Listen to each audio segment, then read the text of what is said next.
The silence at USP Marion broke long before the first stabbing, an uneasy quiet that felt like the walls themselves were holding their breath. If stories like this fascinate you, hit subscribe, because this one only gets darker. In 1983, Marion wasn't just another federal penitentiary. It was the place the Bureau of Prisons sent men they didn't know what else to do with. The worst conflicts from Lewisburg, Atlanta, and Leavenworth all seemed to funnel here. Every corridor carried a reputation, every locked door hummed with unspoken grudges, and every officer walked their shift knowing respect alone wouldn't keep them alive. That October morning started like any other, gray, cold, and coiled tight. Officers stepped onto the units with the same ritual confidence they'd built over years of reading body language and spotting danger before it tipped. But even the best instincts sometimes fail. Just after 7 a.m., as two officers escorted an inmate down a corridor, the routine shattered. A sudden movement, fast, practiced, cut the air. A blade flashed, and within seconds, an officer was mortally wounded. The attack was controlled, not frenzied. And that made it even more chilling. Marion locked down instantly. Every cell sealed. Every hallway froze. But inside the command offices, fear didn't wait for answers. Administrators scrambled, radios cracked with half-finished orders, and a prison already known for volatility was suddenly teetering on a line that no one had prepared for. Hours crawled. Rumors spread faster than official reports. Some inmates claimed the attack was retaliation. Others insisted it was a message. But the truth was simpler and more terrifying: it wasn't over. That afternoon, still the same day, still the same tension hanging in the air, a second officer was murdered in a nearly identical manner. Same precision. Same cold execution. Same absence of warning. 2 officers dead. 2 separate attacks. One prison suddenly stripped bare of the illusion that security meant safety. Federal authorities descended on Marion like a storm front. Within minutes, the conversation shifted from incident response to something far more drastic. What they saw inside those walls convinced them Marion couldn't be treated as a normal penitentiary anymore. Not for a day. Not for a month. Maybe not ever. In the control center, radios hissed. Keys rattled. Administrators stood over maps of the prison, arguing about containment, retaliation, and survival.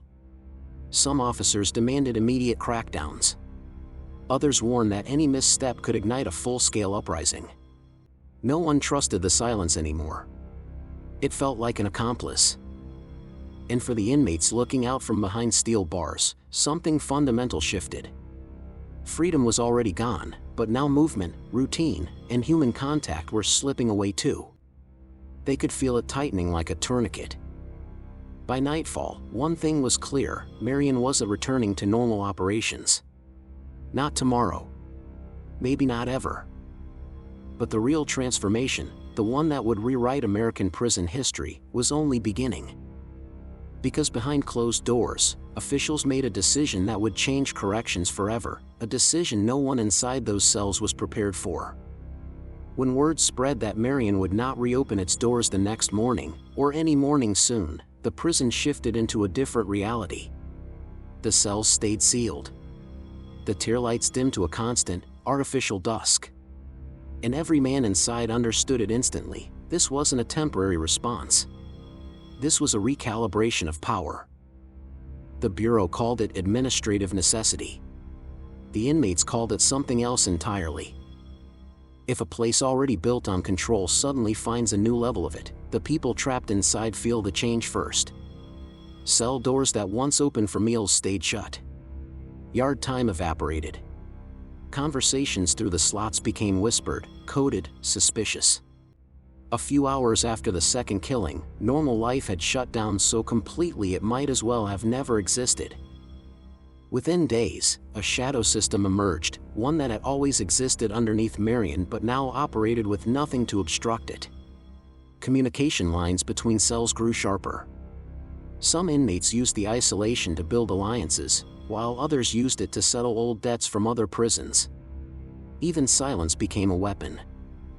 The guards felt the pressure too. They weren't just managing a high-security institution anymore, they were enforcing a new design no one had tested before.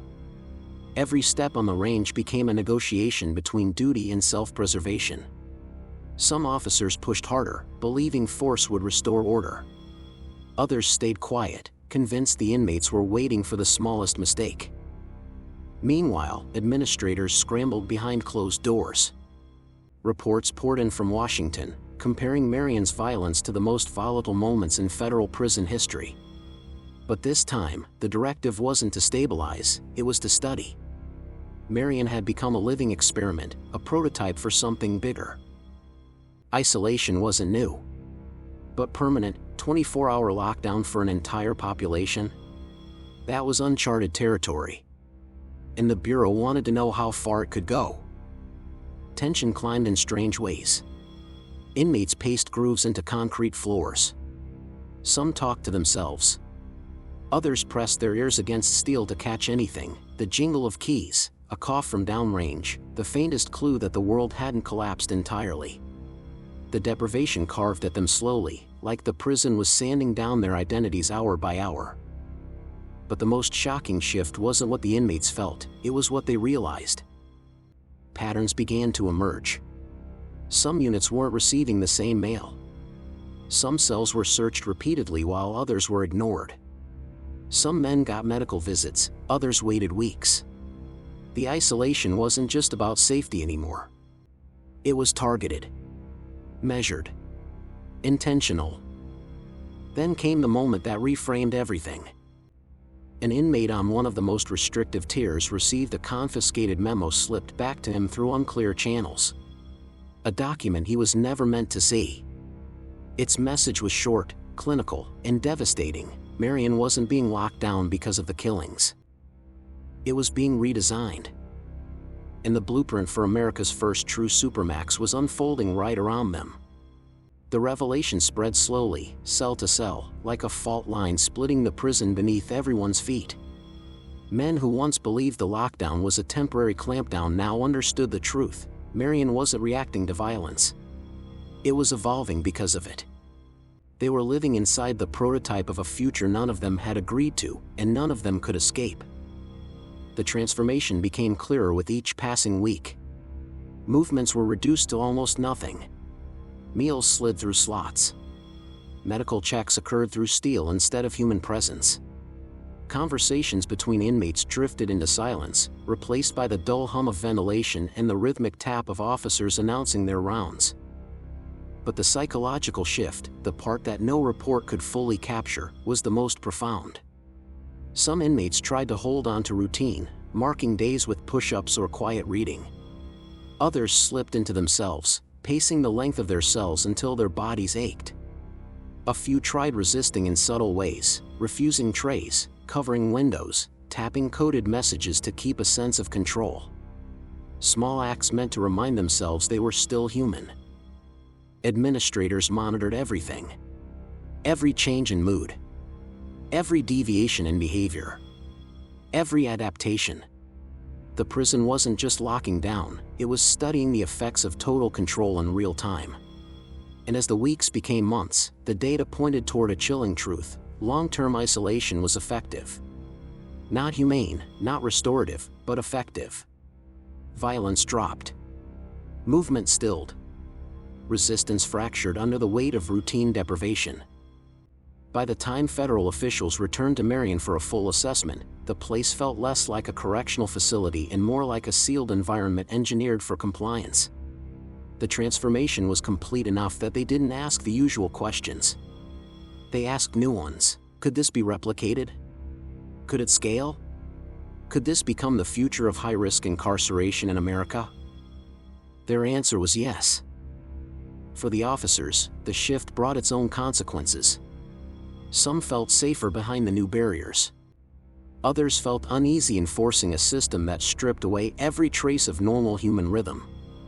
A few left the job altogether, admitting the silence inside Marion had become heavier than the danger it replaced. Inside the cells, the inmates lived with a different kind of reckoning.